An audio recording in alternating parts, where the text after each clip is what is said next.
I'll talk about this and run a video at the same time so that you can look at one or the other. Right, okay.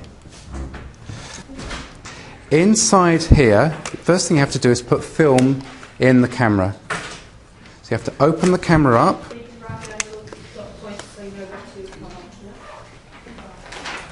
So there's no electronics in this. So you have to put film in the camera. So you open this up and you put this in here.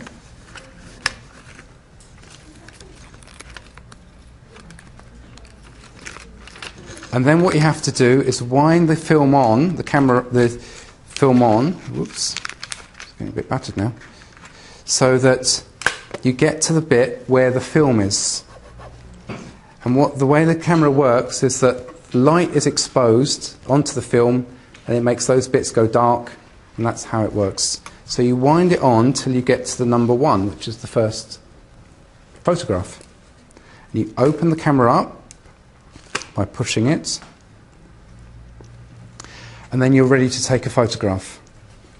So you have to set this so it's ready for the lens to go like that. Now, on here are some dials, and what they do is they tell you, one is aperture, which tells you how long to open the lens and how quickly, and the longer it's open, the more light that comes in, the shorter that is. So if it's open for a long time, that's good when it's dark, but if somebody's running, they'll be blurred.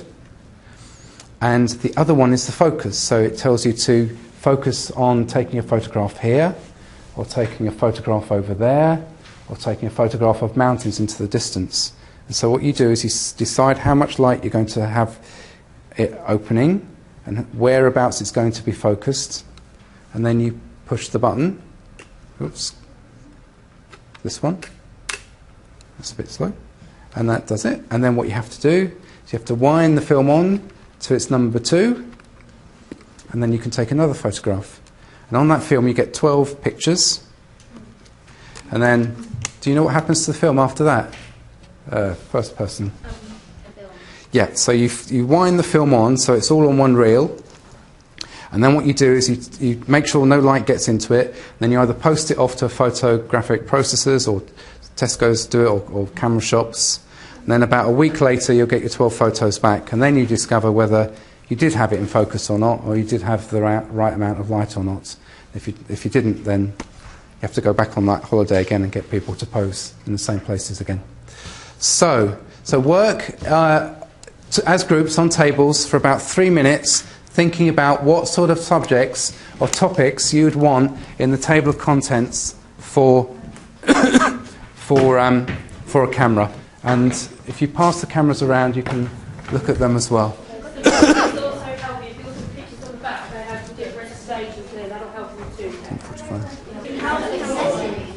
Okay, so let's take some suggestions from each table of things they came up with. So can I have one suggestion from this table, please? How to put the film in the camera. That's a good one. Got a suggestion on this table? How to open it. How to open the camera, yeah. On this table? How to close the camera, yes. Sorry? Open and close the camera. Right. How to take out the film and print the photo. Good one? Yeah. Any more that's not been said? We got another one, how to focus the camera. How to focus the camera? Another one on this table? I'm going to see until you run out. We've got how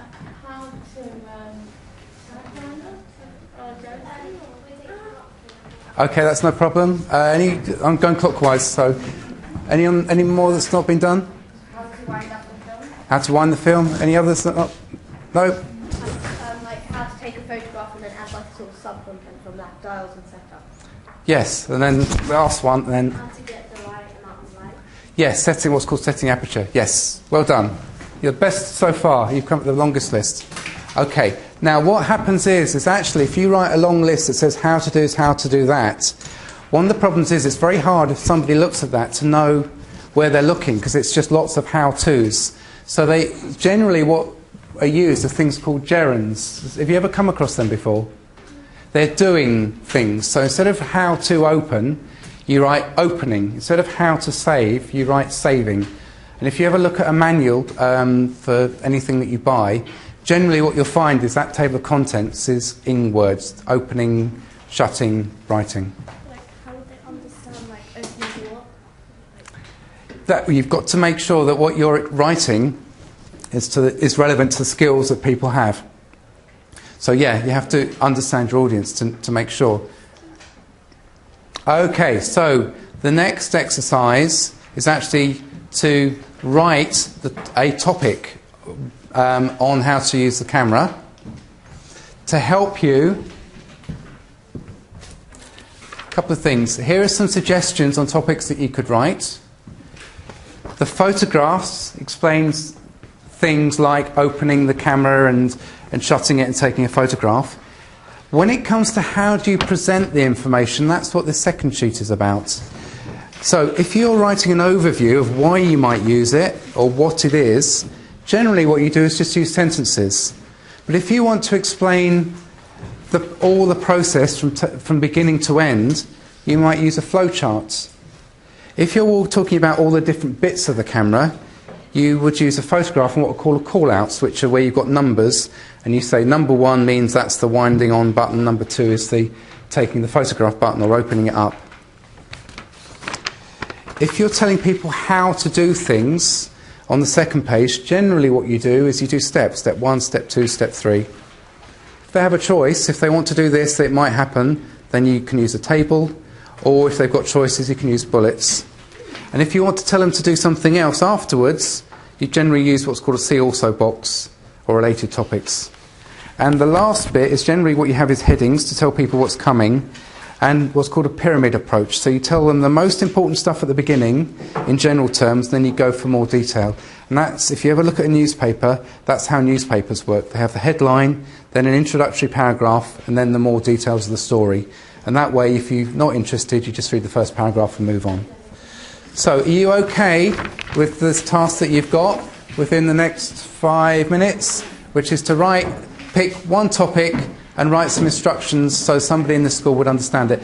For the cameras, please pass the cameras around so each table has a chance to look.